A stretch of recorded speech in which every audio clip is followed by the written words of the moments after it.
আমি ছোট থাকা অবস্থায় আমার মা মারা যান।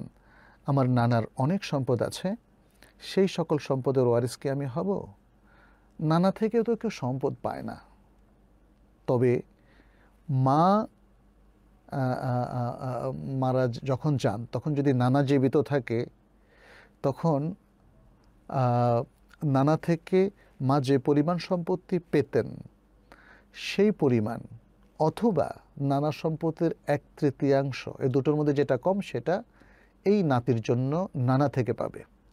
কিন্তু এখানে নানার অনেক সম্পদ আছে, কেন নাতি, এখানে নাতি বলতে দৌহিত্র আর কি, মেয়ের ঘরের যে সন্তান সে নাতি, দৌহিত্র, সে তো ওয়ারিস হওয়ার কথা না স্বাভাবিক অবস্থায়।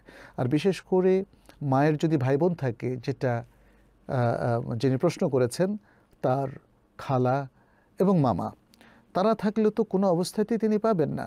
শুধু একটা অবস্থা, যেটা আমি শুরুতে বললাম, যে যদি নানা জীবিত অবস্থায় তার মা মারা যেয়ে থাকেন, তাহলে নানা থেকে মায়ের একটা প্রাপ্য অংশ অথবা 1/3 দুটোর মধ্যে যেটা কম সেটা এই সন্তান, যদি তিনি একা থাকেন অথবা তার ভাই বোনরা থাকে, তারা পাতে পারে।